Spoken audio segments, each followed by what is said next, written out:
Hola, ¿cómo están amigos de Sale de Cine? El día de hoy para platicar de algo que podría parecer totalmente opuesto a lo que normalmente usamos en el canal, que es hablar particularmente obviamente de películas y en algunas ocasiones de series, pero dado que estamos en el mes patrio, para quienes nos ven fuera de las fronteras de México, bueno, pues es el mes patrio acá en México, es septiembre, y bueno, nos hemos dado la tarea de revisar qué es lo que ha hecho la televisión, el cine, para platicarnos acerca de nuestra propia historia. Y es inevitable que toquemos el tema de las telenovelas históricas, que yo sé que de pronto por ahí va a sacar ámpula, pero platiquemos primero y antes que nada de dónde viene todo este asunto. Y es que hay que recordar que es por ahí en los años 50 cuando se forma Telesistema Mexicano, lo que ahora es Televisa, la odiada Televisa, cuando de pronto pues surge esta idea de llevar el más fuerte de teatro o de convertir las novelas tal cual en series episódicas para la televisión. A final de cuentas eso es una telenovela, es una novela hecha para televisión, y por supuesto se van a basar en uno de los temas o tópicos más importantes en la historia de la humanidad, como lo es el amor. Es decir, van a crear novelas basadas en el amor que se han hecho desde siempre, ¿no? Ahí hay grandes ejemplos: La Letra Escarlata, Cumbres Borrascosas, inclusive Great Expectations. Vaya, son novelas cuyo eje central es obviamente una historia de amor y de romance, y las van a convertir entonces en estas series episódicas para televisión, que además al principio se grababan con público, ¿no? Como los sitcoms gabachos, así se hacían las telenovelas, ¿no? Estaba el escenario y ahí estaban representando los actores esta situación. Esto que estoy platicando es prácticamente prehistoria, y es obviamente antes de que se terminara de corromper y de pudrir, por supuesto, esto que fue en algún momento uno de los grandes aportes para la televisión de contenidos. No se pongan locos, déjenme les explico. A final de cuentas, una telenovela tiene un motivo, que es contar una historia, y obviamente es contar una historia que puede referirse al amor o al desamor o al odio entre dos hermanos, entre una pareja, bla bla bla.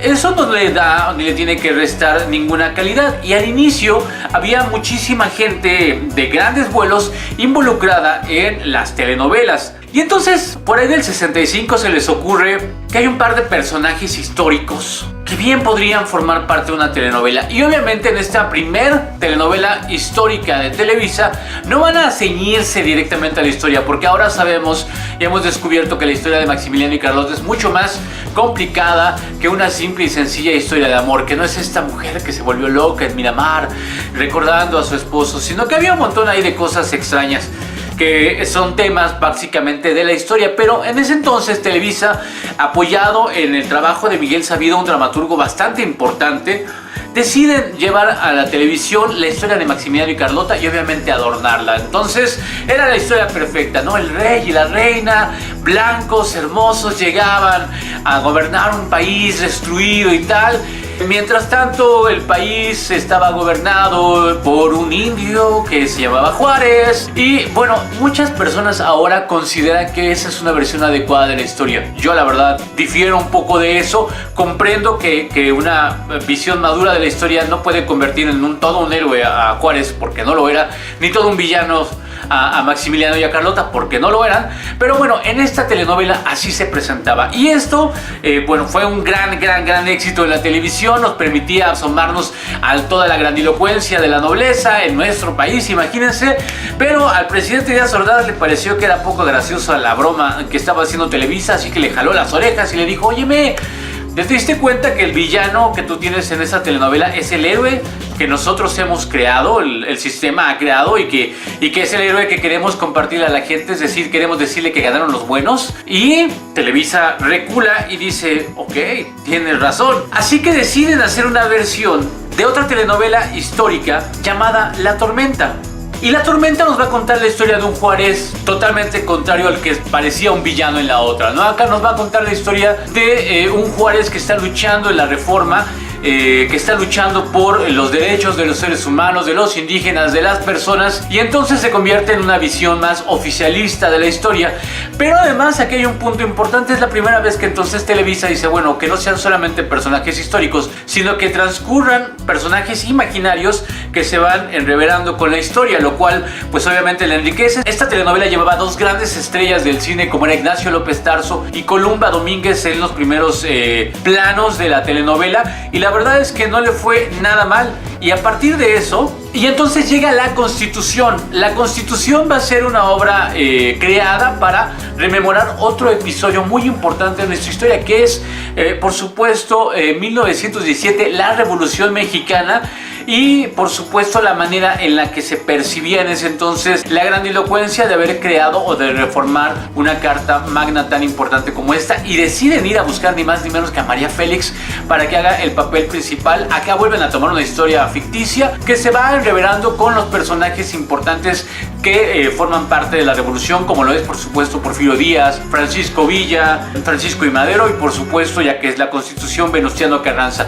Va a ser una visión sí oficialista de la historia, pero chequen estas escenas y vean lo bien dirigida que estaba, lo distinta que se vea la manera en la que se dirigen ahora las telenovelas, y vaya, me parece que ahí es donde aportaba en cierta forma esta historia dirigida por, bueno, producida por Ernesto Alonso, y que nos permitía a las personas comunes y corrientes generar empatía con los héroes. Insisto, y voy a seguir hablando de esto durante todo este video, ahora tenemos mayor acceso a información. Sabemos que los héroes no pueden ser mitificados como tal, que son seres humanos que estaban comprometidos con sus propios ideales, que a veces podíamos estar o no de acuerdo con ellos, pero esas fueron las bases que nos sirvieron para fundarnos a final de cuentas como país, porque este país carecía de cohesión. Y esto no es propio nada más de México, no es "ay, pobres mexicanos idiotas". En los años 80 Televisa decidiría regresar nuevamente a estas historias después de haberlas dejado por ahí un par de décadas fuera, y regresaría con bombo y platillo gracias a una historia también basada en la revolución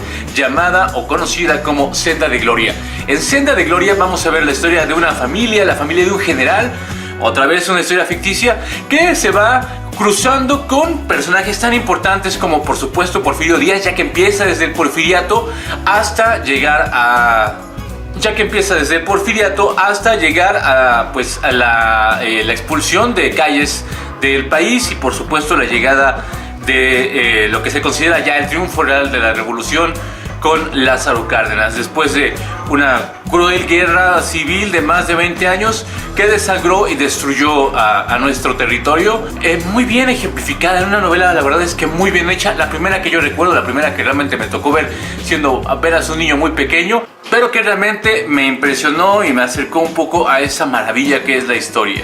Como todas las traiciones y vericuetos que había en la política en ese entonces, que apenas unos cuantos años atrás con La Sombra del Caudillo había sido inaudito que alguien se atreviera a insinuar siquiera que el gobierno que vivía en ese entonces, estamos hablando de los 80s, 90s, todavía con el Priato al frente, que bueno, ha regresado, se atreviera a decir que venía de todo este vericueto de traiciones y de situaciones, ¿no? Y de alguna forma, aunque es oficialista la versión de estas telenovelas, se atreve a dejar algunos guiños ahí acerca de cosas que de pronto pueden incomodar al sistema. Se atreviera a decir que venía de todo este vericueto de traiciones y de situaciones, ¿no? Y de alguna forma, aunque es oficialista la versión de estas telenovelas, se atreve a dejar algunos guiños ahí acerca de cosas que de pronto pueden incomodar al sistema. Vendrán un par de historias después, que es El vuelo del águila, que nos va a contar la historia de Porfirio Díaz. En este también como esfuerzo que ha habido últimamente por reivindicar la historia de Díaz, que, insisto, no podemos decir simple y sencillamente que era el villano malo de una historia, ni que tampoco era un héroe. Es un ser humano que cometió aciertos, como lo podemos ver en esta telenovela, donde el personaje principal lo hace por un lado Manuel Ojeda, ya de grande, cuando es el dictador, el hombre que se pierde, que comete todos estos errores en aras de tener el poder y de además cohesionar un país que está totalmente fragmentado, porque siempre lo ha estado.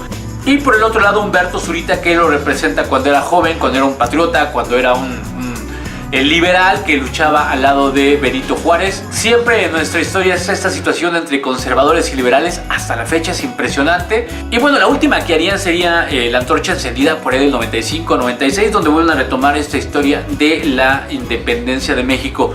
Vendrían después un par de series muy importantes, pero ya convertidas en otro tipo de formato, que es el formato de serie, que platicaremos en otro capítulo, que es Gritos de Muerte y Libertad, dedicada a la independencia, y otra más dedicada a la revolución, El encanto del águila, que platicaremos en otra ocasión. Y voy a terminar ya con esto.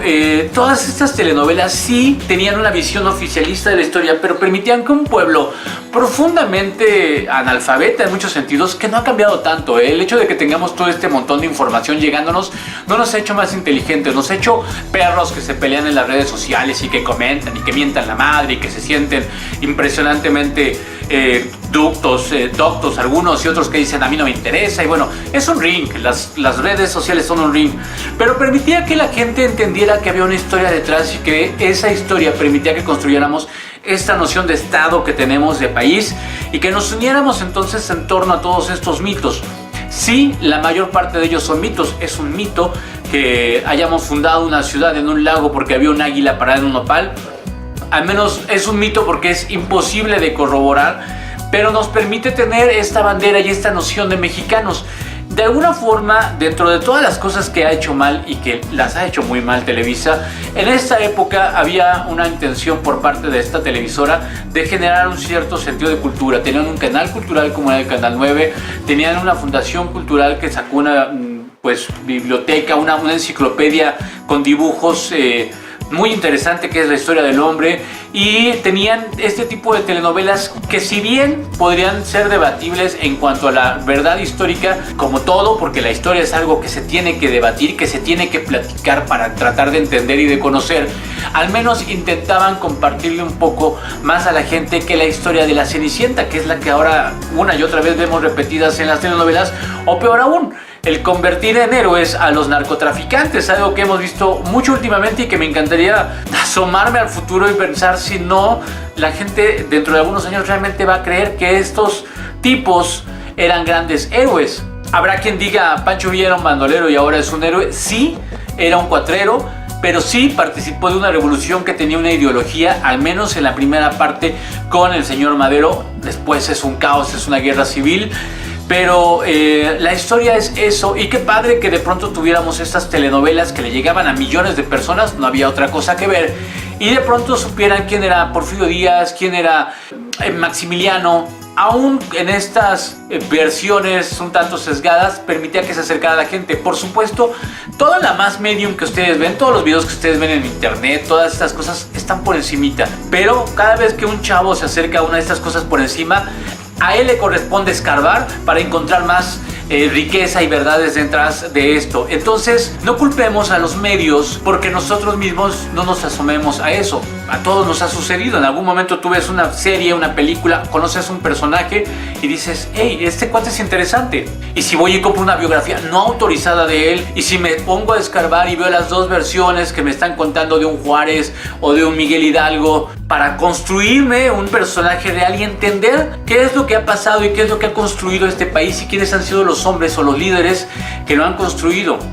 La verdad vale la pena, y qué bien en aquel entonces por Televisa que hacía este tipo de cosas. Qué lástima que ahora nos hayamos alejado tanto de la historia y que además nos parezca como que nada más es mi versión y se acabó. La historia no es la versión de nadie, es un hecho que ocurrió, y a partir de ese hecho que ocurrió hay muchas personas que la están contando y cada una lo va a contar de manera diferente. Bueno, pues sigamos platicando la historia. Hoy es 15 de septiembre, si nos están viendo el día de hoy, ¡viva México! Y bueno, si no es 15, pero es septiembre, recuerden que se conmemora realmente la consumación de la independencia el día 27 de septiembre, así que estamos a tiempo de seguir platicando de la historia de México. Y si no es septiembre, bueno, ¿qué diablos es nuestra historia? Platiquemos acerca de ello. Mil gracias por habernos visto el día de hoy. Mi nombre es Iván Montesinos, esto es de la Sala de Cine, en un capítulo un tanto cuanto extraño, pero que espero que les haya gustado, que lo hayan disfrutado tanto como yo al hacerlo. Es un placer estar con ustedes, muchísimas gracias, que tengan un excelente día. Bye.